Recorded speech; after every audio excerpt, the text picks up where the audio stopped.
को बीच में छोड़कर कहीं गया होगा। भाती जी महाराज ने जैसे ही सुना ना, अपनी वरमाला तोड़ दी। जैसे ही सुना उन्होंने अपनी वरमाला तोड़ दी।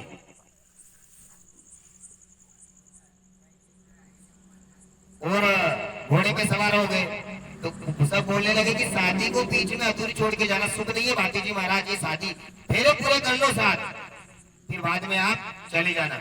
भाती जी महाराज बोलता है नहीं, पहले मेरा कर्तव्य, बाद में दायित्व, पहले मैं अपने कर्तव्य का पालन करूंगा। मैंने एक वचन लिया है अपने आप से कि मैं हर जीव की रक्षा करूंगा। मेरी जो भक्ति वो जीव दया भक्ति है।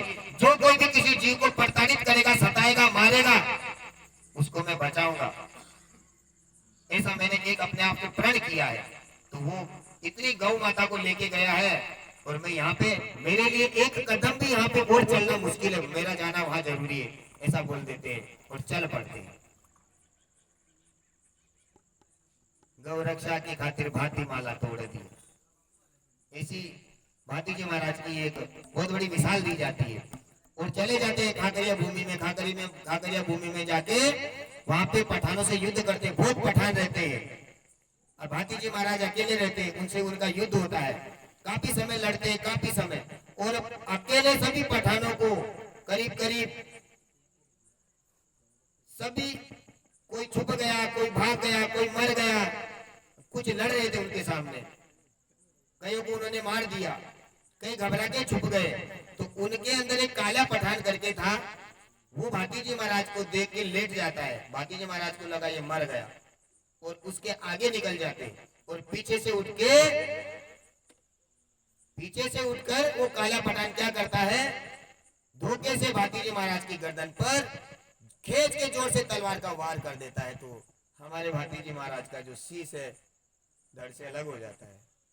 उसके बाद भी ऐसे वीर पुरुष, साधारण पुरुष नहीं थे, वो बहुत महान पुरुष थे। उनके बारे में जितना भी कहा जाएगा, ऐसा आज तक इस पृथ्वी के ऊपर कोई योद्धा नहीं हुआ होगा जो शीश कटने के बाद में कुछ ज्यादा समय तक लड़ा होगा। गुरु गोविंद सिंह जी थे, शीश कटने के बाद लड़े थे, मगर थोड़ा समय। एक भाती जी महाराज ऐसे थे कि पूरे दुश्मनों को मारने के बाद ऐसा कहा जाता है कि वो युद्ध है ना 3.5 दिन चला था। 3.5 दिन उन्होंने दोनों हाथों से, शीश कटने के बाद भी दोनों हाथों से तलवार चलाई और सभी दुश्मनों को मारा। और सबको मरने के बाद भी उनकी तलवार जो चलाना थी वो बंद नहीं थी।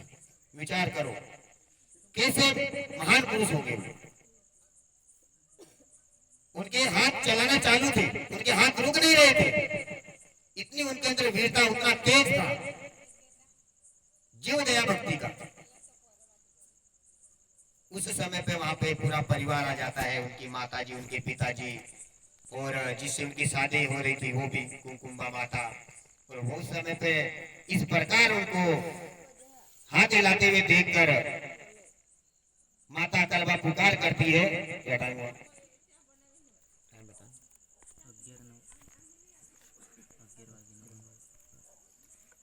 तो वहां पे कलवा माता उसको पुकार करती है भाती जी महाराज को कि हे भाती जी महाराज, धन्य है, हे मेरे लाल, तू धन्य है और तेरी भक्ति धन्य है। तेरे जैसा वीर पुरुष पाकर तेरी माँ आज धन्य हो गई, निहाल हो गई। अभी आज तेरी माँ तुझे पुकार रही, अभी तू शांत हो जा बेटा, शांत हो जा, शांत हो जा। इसे बार बार माता कलवा पुकार करती है। जिस समय भाती जी महाराज का शीश कटा था, उसी समय जिस नाग को उन्होंने दूध पिलाया था ना, वो नाग उसी समय निकलकर वो उसके शीश को लेकर बैठ गए थे। तो इस प्रकार माता के पुकारने से जैसे उनका जो शरीर रहता वो गिरने लगता है, कुमकुंबा माता दौड़ के जाती है और उनको झेल लेती है और अपने पास ले लेती है। और इस प्रकार उनको अपने पास लेकर कुमकुंबा माता उनको लेकर सती होती है। उनके साथ सती होने का मतलब वो खुद जीवित उनके साथ चल जाती है। बहुत से लोग बोलते हैं कि नहीं आप नहीं जा सकते, तो माता जी बोलती है कि हमारा तो जो संबंध है ना, वो तो जन्मों जन्म का, आज का नहीं है। मेरा तो जन्म ही इनके लिए हुआ था और इनके साथ ही मुझे जाना है। ये मेरे पुरुष है, मैं उनकी शक्ति हूँ। और उसके बाद में भाती जी महाराज के जो बड़े भाई थे हाथी जी, उनके अंदर है ना बहुत पीड़ा होती है अंतरात्मा में, और वो उस वियोग को, उसकी वो दुख को सहन नहीं कर पा रहे थे, तो वो सती होने जा रही थी ना, माता जी उसमें कूदने जाते हैं। उसी समय माता जी उनको बोलते कि रुको, आप मेरे जेठ लगते हो, बड़े हो, आप हमारे इसके अंदर चलोगे आओगे तो मुझे भी पाप लगेगा और आप भी पाप नरक के भागी बनोगे। आपको मैं काम बताती, आप वो करो, आप भाती जी महाराज के नाम की भक्ति का प्रचलन करो गाओ गाओ, और जय सीताराम का नारा लगाओ, तो सब मिलकर बोलो जय सीताराम। जय सीताराम। तो इस प्रकार हमारे भाती जी महाराज का जो जीवन चरित्र वो हमने सुना।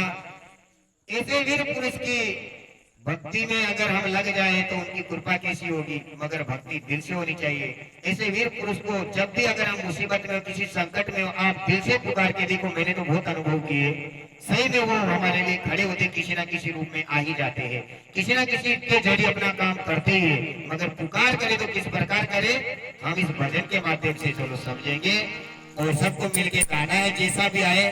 ताली तो भी बजाना, अगर नहीं गाना हो तो तभी तो हमारे अंदर रंग और आनंद आएगा। ताली बजाना सबको मिलके जोर से, और जो भी शब्द समझ में आए उतना गाना भी सब मिलके।